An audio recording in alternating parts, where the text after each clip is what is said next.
किसी करूंगा, सब कुछ है मेरे पास। बोलो श्री प्राणनाथ प्यारे की। ऐसे जो है कहीं का ईट कहीं का रोड़ा, भानुमति ने कुंभा जोड़ा। उनका ऐसे कहीं गीता से 2 श्लोक ले लिए, कहीं कबीर जी की वाणी के चौपाई ले ली।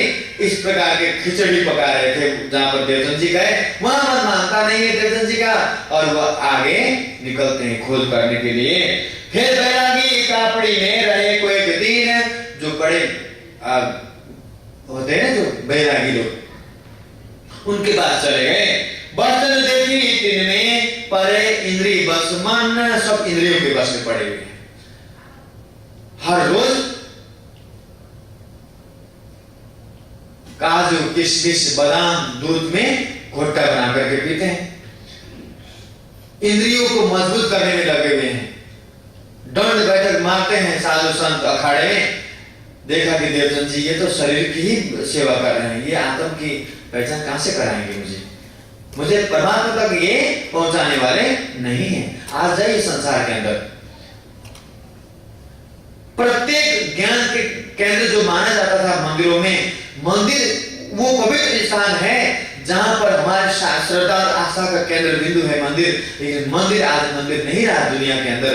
मंदिर क्या रहा? लोगों के व्यवसाय के केंद्र बना। और जब मंदिर जो है ऐसे ज्ञान के जो क्षेत्र हैं, जब व्यवसाय के केंद्र बन जाते हैं, तो वहां पर श्रद्धा निष्ठा आस्था सब खत्म हो जाती है। और ब्राह्मण भेष में और भेष और खोजत ही फिरत रहे, मेहनत करे अति जोर। बोलो श्री प्राणनाथ प्यारे की। सोचा कि चलो ब्राह्मण लोग तो बहुत निपुण होते हैं ज्ञान में, पंडितों के पास उनके पास चला जाए। वहां जाते हैं देवचंद जी, तो सब कोई कर्मों में मगन है, कर्म कांड में ही सब लोग फंसे हुए हैं। गर्गाचार्य ऋषि जी जब आते हैं ब्रज मंडल में, क्योंकि वो कुल पुरोहित थे, आते हैं और कुछ अपना जो कुछ उनसे काम करवाना था करवाया, पूजा पाठ इत्यादि।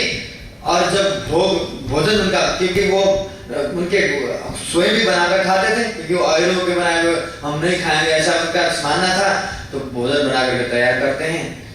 जब भोजन परोस करके थाली में अब अर्पण करना है, जैसे हम लोग राज्य को अर्पण करते हैं, राज कहे सुख उपजे श्यामा कहे दुख जाए, राज्य को अर्पण करते हैं, तो वो भी श्री कृष्ण अर्पणम अस्तु करके श्री कृष्ण जी को अर्पण करते हैं। कौन? गर्गाचार्य जी। लेकिन साक्षात श्री कृष्ण जी तो वहां पर बालेश्वर में बैठे हुए हैं, उनको तो आना पड़ेगा ना। जब वो मन से कृष्ण जी को अर्पण करते हैं भोग, तो कृष्ण जी जो है आने नजदीक आकर के भोजन उन्होंने छू लिया। अब गर्गाचार्य जी सोचते हैं, अरे ये तो अहिल का छोकरा जो है हमारा भोजन दूषित कर दिया, और बुला रहे हैं उन्हीं को, और ये जाहिरी नजर जो है पहचान नहीं सकती। तो इस तरह से पंडितों के पास भी देवचंद जी जाते हैं, लेकिन सब कोई कर्म कांड में मगन है। असल पारब्रह्म के ज्ञान की, पारब्रह्म की, अपने आत्मा परमात्मा की किसी को भी पहचान नहीं है। खोजते ही फिरत रहे, मेहनत बहुत करते हैं देवचंद जी, बहुत ज्यादा मेहनत करते हैं। फिर भोजन घर आए, केवल पंडितों के पास नहीं, मुल्लाओं के पास भी गए। अर्थात कहीं भी देवचंद जी ने खोजने के लिए बाकी नहीं रखा जगह। सब कोई कच्छ देश के अंदर जो ज्ञानी संत माने जाते थे उन सब के पास गए, लेकिन देवचंद जी को निराशा ही हाथ लगी। और ये ऐसा ही होगा। आज आप 14 ब्रह्मांड में कहीं भी घूमने के लिए, ब्रह्म ज्ञान को खोजने के लिए जाइए, वेद थके, ब्रह्मा थके, थक गए शेष महेश, गीता को जहां गौ नहीं वह सतगुरु उपदेश। जहां ब्रह्म ज्ञान की चर्चा नहीं होती, जहां ब्रह्मवाणी नहीं पढ़ाई होती है, ब्रह्म ज्ञानियों को छोड़कर के आप संसार के अंदर जाइए खोजने, तो निराशा ही हाथ लगेगा। संसार के अंदर चमत्कार दिखावा तो हाथ आपके आ जाएगा। उन लोगों के पास जाकर के आपके सांसारिक काम तो सिद्ध शायद हो सकते हैं, लेकिन आपके आत्मिक काम बनने वाला नहीं है। उनको तो वहां जाकर के आपको माया से मुक्त होने के बजाय बहुत बड़ी माया गले पड़ जाएगी आपकी। बोलो श्री प्राणनाथ प्यारे की।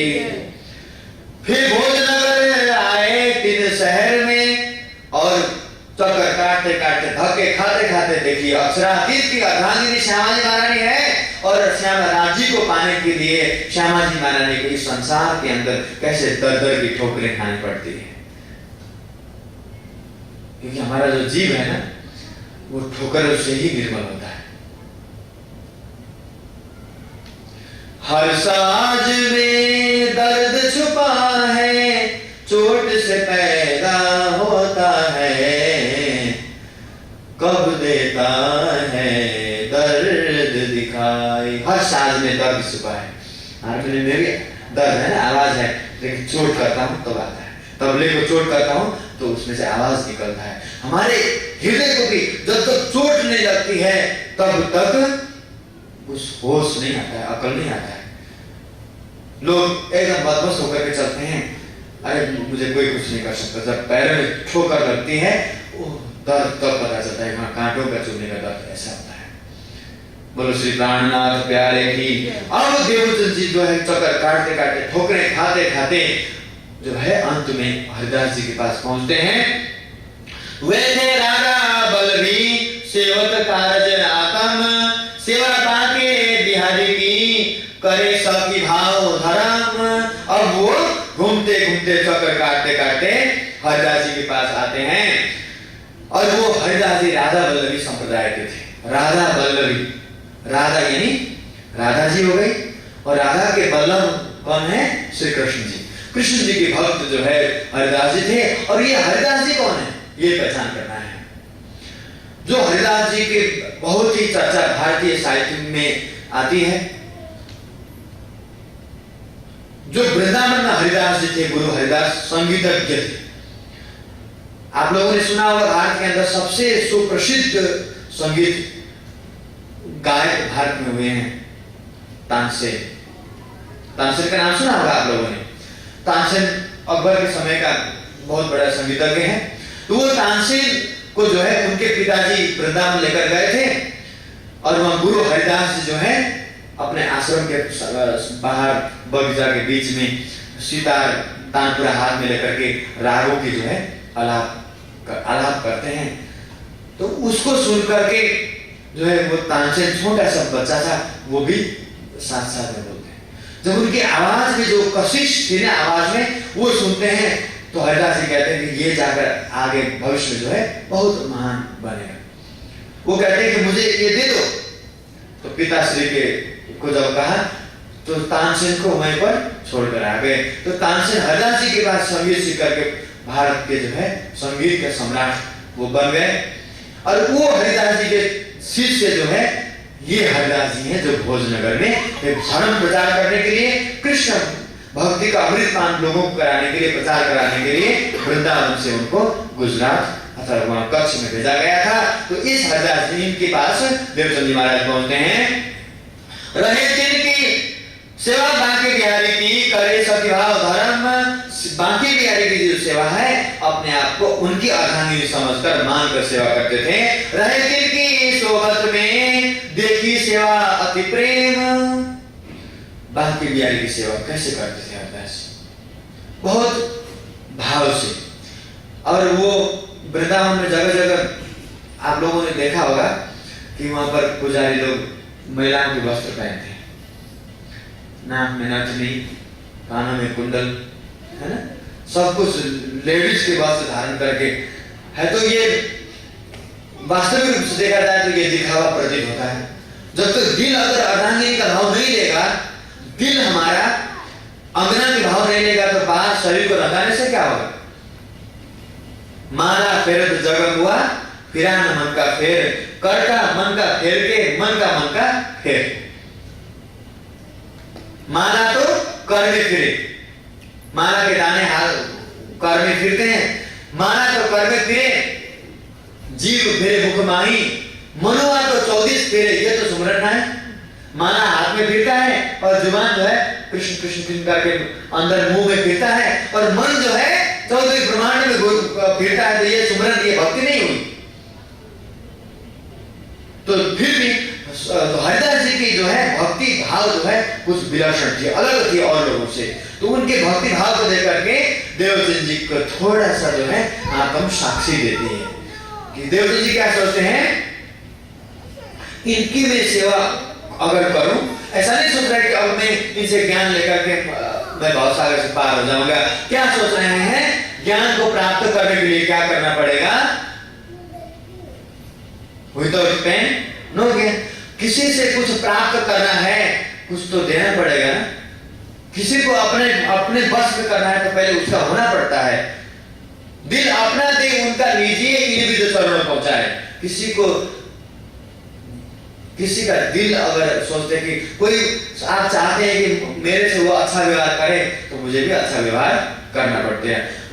मैं सोचता कि कोई मेरे से मीठा बोले, तो मुझे भी मीठी वाणी बोलनी ही पड़ती है। बोलो श्री प्राणनाथ प्यारे की। तो हरिदास जी कैसी सेवा करते हैं, जब गर्मी का समय आता है तो ठंडी का इलाज करते हैं।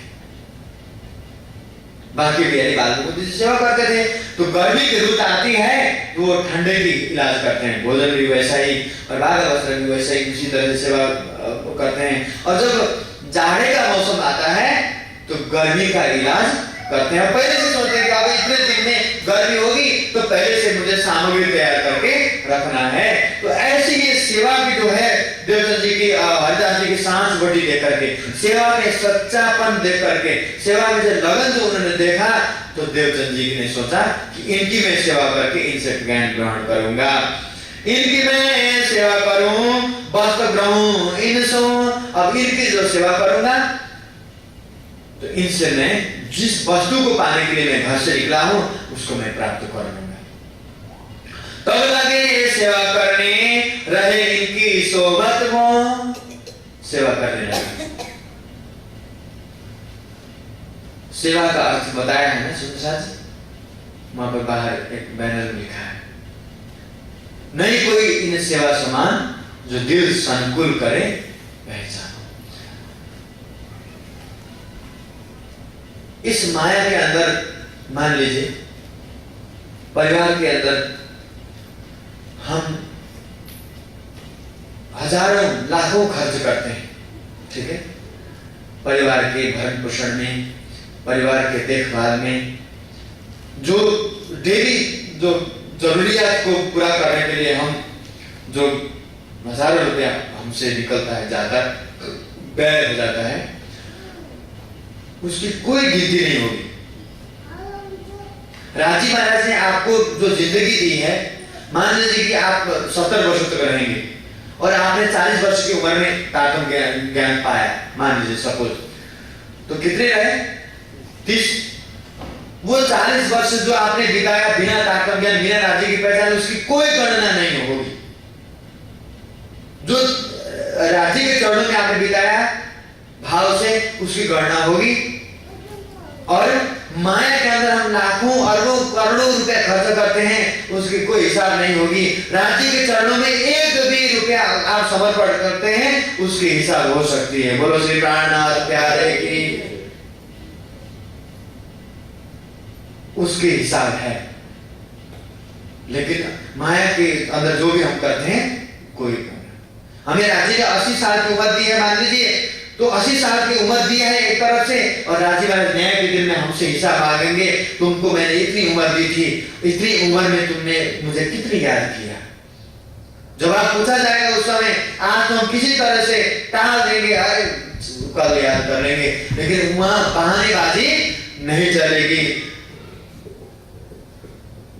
नहीं चाहिए दिल दुखाना किसी का, वहां न चलेगा बहाना किसी का, वहां किसी का बहानेबाजी नहीं चलता है।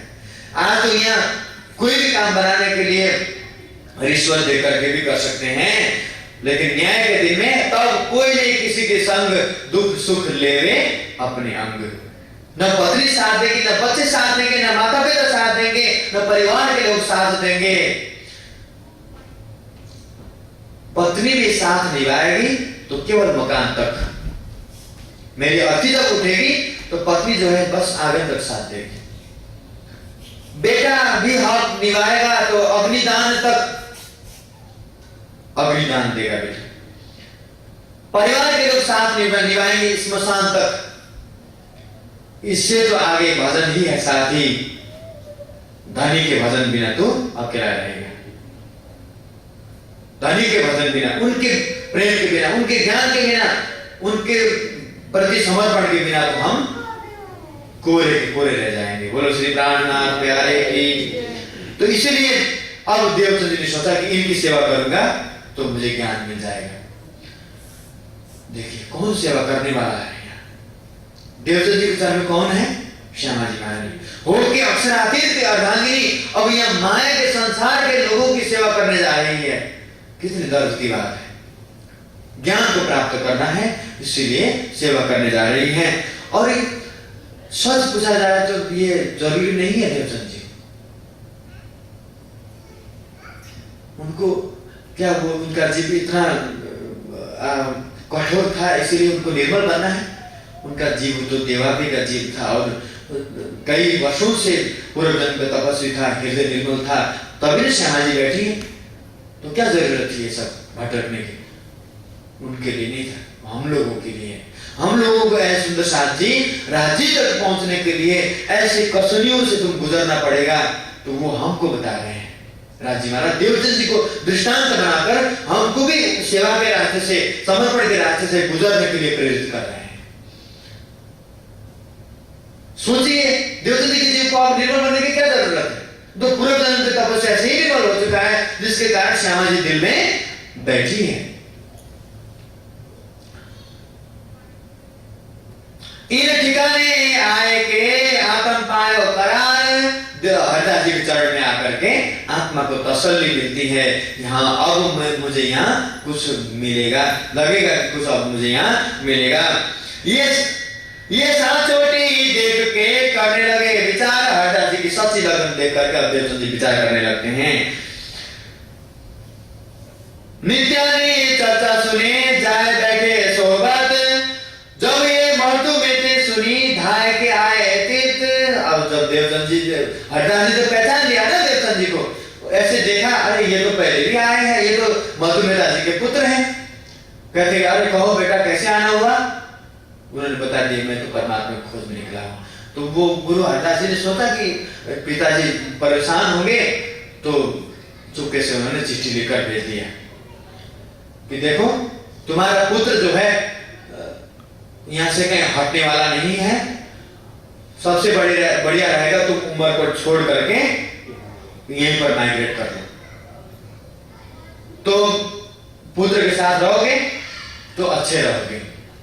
चिट्ठी लिख दिया और माता पिता ने सोचा कि चलो पुत्र से दूर रहेंगे तो उससे अच्छा तो वही जब हम मूव करेंगे तो ही अच्छा रहेगा। तो वहाँ सारा रहने का वहाँ का सब कुछ बेच बाज करके वो लोग यहाँ भुज नगर में आकर के रहने लगते हैं और देवचंद जी माता पिता की भी सेवा करते हैं और अब यहाँ रहने लगे भुज नगर में। श्री देवचंद्र जी माया के क्यों ये नजदीक न जाए, इनको वो गमे नहीं बड़ो दुख पहुंचाए। माता पिता के पास सबसे बड़ा हथियार अपने लड़के को उनको बंधन में डालने का एक ही हथियार होता है, शादी कर दो, बेड़ियां पहना दो, बस अपने आप सीधा हो जाएगा। बोलो श्री प्राणनाथ प्यारे की। तो उन्होंने माता पिता ने सोचा कि इसके भी गले में डाल देते हैं फंदा।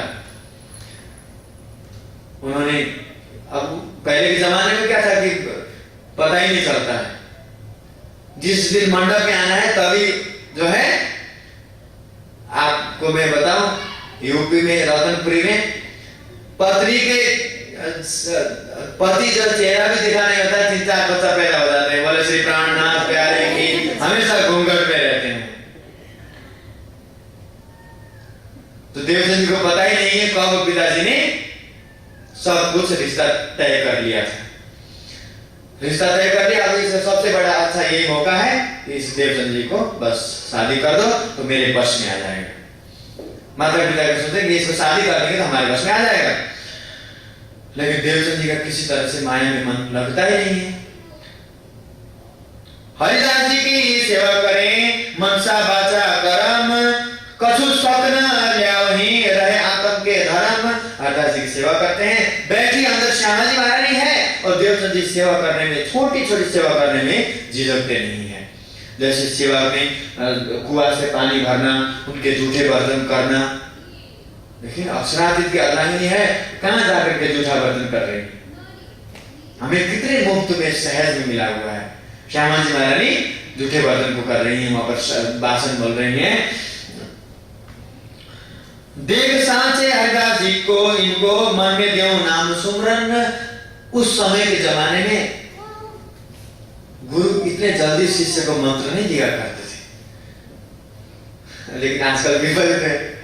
आजकल शिष्य को चाहिए नहीं, गुरु गले पड़ते हैं। बोलो श्री प्राणनाथ प्यारे की।